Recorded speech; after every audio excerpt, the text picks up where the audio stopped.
I bet if anyone asked anyone what is mayonnaise, they would probably tell you it's eggs and oil and eggs.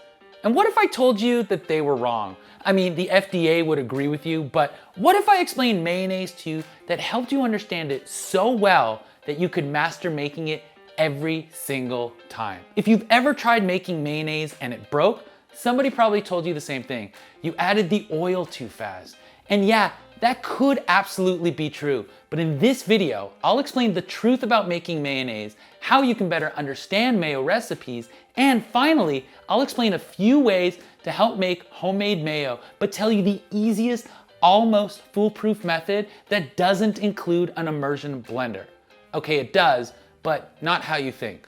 Let's get into it. The truth about making mayo. I haven't bought store-bought mayonnaise in over a year and I am loving it. I make homemade mayo and I found I'd make mayo and I would break mayo and I couldn't really understand why. So I went down a serious rabbit hole and now I don't break mayo anymore. I've watched a lot of people making mayo in their kitchen, but they kind of gloss over some really important things to help you truly understand it. And to be fair, Alex, the French guy cooking, he has a great, albeit kind of dramatic for mayo deep dive on the beloved condiment. I'll link to the video below. But the idea really clicked for me reading Michael Ruhlman's Ratio and Harold McGee's on food and cooking. That really helped me truly understand two main ideas about mayo that I'm gonna share with you. You see, everyone will tell you that mayonnaise is an emulsion of oil and eggs, but eggs is mostly water. That part gets overlooked. And once you understand that, like truly understand that, mayo starts making a lot more sense because mayonnaise is just an emulsion. That means you're forcing two things that normally don't wanna mix, oil and water, to stay together. And to make that happen, you need three things: oil, water, and an emulsifier. Usually that emulsifier is lecithin from an egg yolk. In fact, according to the FDA, for something to truly be mayonnaise, it must contain egg or an egg product. But here's the part I think gets missed. The base of mayo isn't oil, it's the water. And that's important idea number one. The oil gets broken into tiny droplets and suspended inside what's called a water phase. That's why vegan mayo still works. It's still oil and water, it's just using a different emulsifier. And that's why whole egg mayo is easier to make than yolk only mayo, because the white brings a huge amount of essential water. That's why your mayo usually doesn't break because you ruined it with oil. It breaks because your water phase isn't big enough to hold everything together. That's the real problem. Not too much oil. Too much oil for the amount of water you have. It's really just reframing it in a way so that you really understand what's going on. Harold McGee explains that a single yolk can emulsify way more oil than most people would ever use, something like 12 cups or more. Michael Ruhlman in Ratio basically says that one yolk can make like a bathtub of mayonnaise. That's important idea number two. So the problem usually isn't that you ran out of lecithin. The problem is that you ran out of room. Think of the droplets like people trying to fit in an elevator. The water phase is that elevator, and the lecithin from the egg is the personal space keeping everyone from turning into, I don't know, like one giant sweaty problem.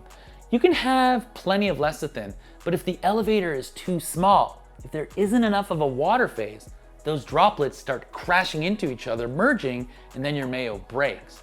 You need to be aware of the amount of water or liquid phase when making mayo. Not don't add too much oil, just don't overload the elevator. Now, once you understand that, recipes will start making a lot more sense. Reading mayo recipes. I can see why people often dismiss the importance of the water phase because, you know, mayo is like 80% oil. So how does such little water do its job when it's literally making everything possible? When you make mayo, almost everything you're adding is doing two jobs. The oil is the body and creaminess, the fat. The egg is the emulsifier and it's contributing to that water phase. Egg yolks are about 50% water by weight. Egg whites, well, that's close to 90% water. And then you have your preservatives and flavorings. Vinegar that's mostly water, along with the sharp tang, and lemon juice, again, also mostly water, again, with a bright tang. Typically, when people add mustard, which is also have a bit of water, but that's mostly for flavor. Now, it does offer a little help with the emulsification. Even garlic contributes to the emulsification. I mean, mustard and garlic can support the emulsion, but in a classic mayo, one egg yolk is providing most of the emulsifying powder. So when you add vinegar, mustard, lemon juice, garlic, you're not just adding tang or flavor, you're making the elevator big enough to handle the amount of oil you're about to put in. And if you understand the water phase, you also know it doesn't have to be water. It could be vinegar or lemon juice, it could be pickle brine. I mean, you could technically make it with orange juice or coffee. Please don't make it with coffee and blame me, okay? But structurally, the point is the same. The water phase builds the structure or system, and so that lets the oil stay suspended. But, and this is important, more water phase does not automatically mean thicker mayo. It actually means the opposite. If your elevator gets bigger, you just need more people in it before it feels crowded. Same thing with mayo. If you add more egg white, more lemon juice, more vinegar, more mustard, more pickle brine, you made the water phase bigger. And that can make the mayo easier to emulsify and more forgiving, but it also means you need more oil before it turns thick and creamy. Now, mayo is basically 80% oil, then think of it like this. For about one egg, which can vary in size and weight, and 15 milliliters of lemon juice, a pretty standard recipe, not including any additional flavorings like mustard or garlic, it can handle about 180 milliliters to 240 milliliters of oil, or 3/4 to 1 full cup. But if you've ever had mayo break, you know that's never an exact number. Before I move on, I want to address one more thing in recipes because I know what you're thinking. Alex, I've seen recipes that have more than one egg. Doesn't that help with the emulsification and make it thicker? I mean, I just told you that one yolk can basically emulsify 12 cups of oil. So why would, say, I don't know, famous chef Jacques Pepin or Claire Smith or Gordon Ramsay use 3 or 4 yolks for 2 cups of oil? It's not because the mayo needs it. It's mainly for better color, deeper flavor, more richness, to give it that restaurant-style mayo that feels and tastes expensive. Extra yolks aren't there because the emulsion would fail without them. Once I understand that the water or liquid and the eggs, it also changed how I think about oil amounts in recipes. A recipe might say add 1 cup of oil or 2 cups, but if your mayo is already thick, glossy, stable before you get there, you do not get bonus points for using all the oil. At some point, adding more oil stops improving the mayo and starts stressing that elevator. You're pushing the limits of how much water phase can hold.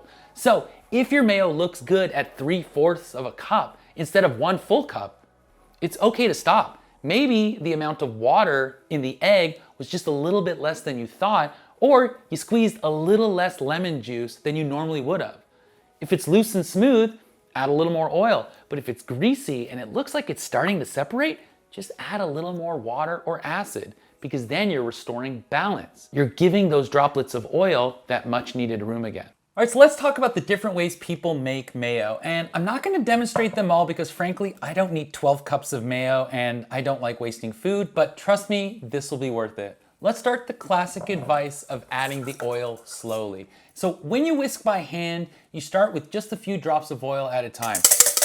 And Ruhlman talks about this in ratio because he makes mayo by hand for the book, and he adds 1 egg and a couple of drops of oil, whisks, and then a few drops more, and then whisks again. Alex the French guy does the same in his video. You're establishing an emulsion.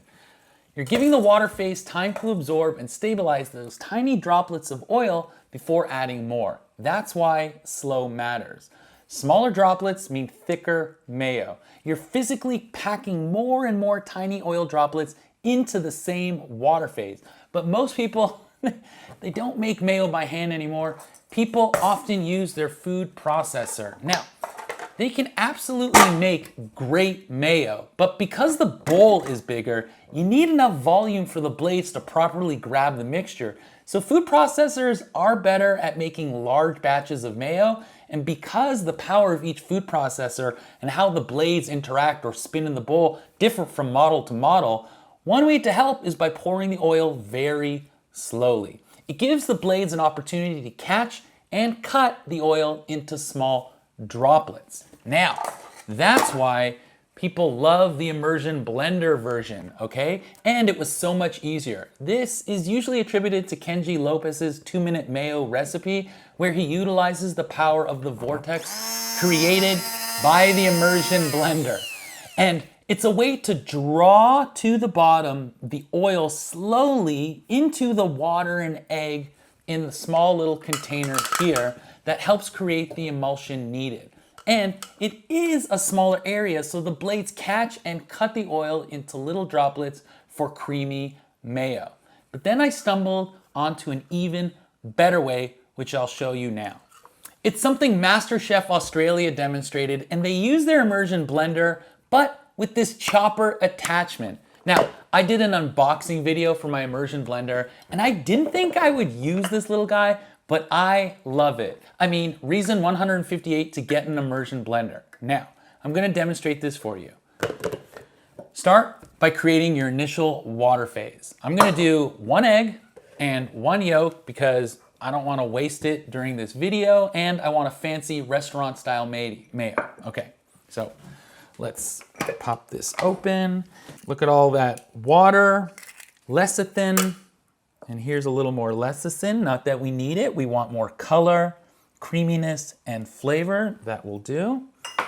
And because I want to keep it fancy, I'm going to add some white wine vinegar, just a little for flavor, and a little more water, and then garlic, because why not? And because I got it on sale and to keep things super fancy, if you grew up in the 80s and 90s, you know, Dijon from the Grey Poupon, a little bit of that.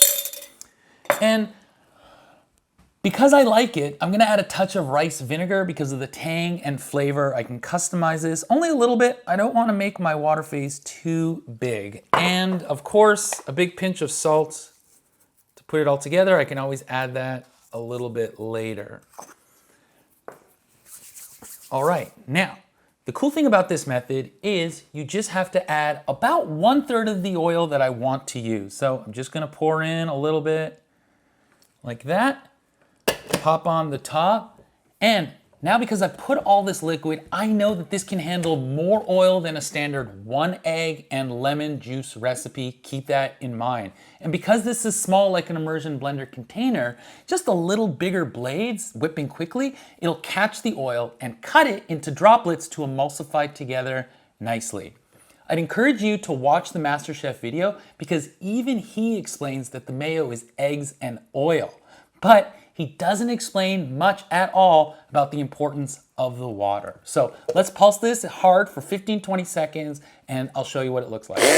All right, it doesn't look like much, okay? It's just a big liquid goopy mess. But remember everything that I've taught you. You've made the elevator, you got that magic space that is from the lecithin or the egg yolk, and now we just have to cram in enough oil or people into that elevator to make a creamy mayonnaise. So I'm just gonna add another 1/3 oil like that, and then just pulse it for another 20 seconds uninterrupted. See, you're starting to see that it is starting to form a little creamy. So what we're gonna do is we're gonna add more oil because we can jam in more into our elevator. About 1/3 more. And give it another go for another 20 seconds. All right, you can see it's starting to form a creamier emulsion without the worry of it breaking. What I really like about this method is that I can add herbs midway if I decided I wanted to change the flavor direction, or if I wanted to increase my water phase, like add coffee. I'm just kidding, don't do that. But I think I can push this into a little creamier and add a little more oil, and let's see this come together. Not too much, but I definitely think it can handle it.